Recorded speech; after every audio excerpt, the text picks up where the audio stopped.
కాంగ్రెస్‌తో 8 మంది బీజేపీ ఎమ్మెల్యేలు టచ్‌లో ఉన్నారనే మంత్రి కోమటిరెడ్డి వ్యాఖ్యలను మహేశ్వర్ రెడ్డి ఖండించారు. కోమటిరెడ్డి తమ్ముడు రాజగోపాల్ రెడ్డి టచ్‌లో ఉన్నాడో లేడో తెలుసుకోవాలని కోరారు. గత ప్రభుత్వ హయాంలో జరిగిన అవినీతిపై సీబీఐతో ఎందుకు విచారించడం లేదని నిలదీశారు. రంజిత్ రెడ్డి భూములపై ఆరోపణలు చేశారు. తర్వాత పార్టీలో చేర్చుకుని పక్కన కూర్చోబెట్టుకున్నారన్నారు. కాళేశ్వరం ప్రాజెక్టుపై సీబీఐ విచారణ ఎందుకు చేయించడం లేదని ప్రశ్నించారు.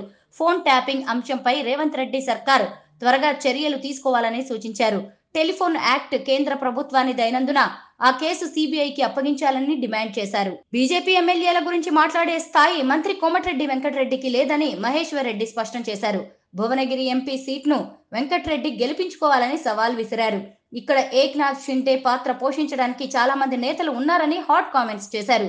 రాజీనామా చేసిన తర్వాత ఈటెల రాజేందర్ బీజేపీలో చేరారని మహేశ్వర్ రెడ్డి స్పష్టం చేశారు. రాష్ట్రంలో కొత్తగా ఆర్ ట్యాక్స్ వసూలు చేస్తున్నారని మహేశ్వర్ రెడ్డి ఆరోపించారు.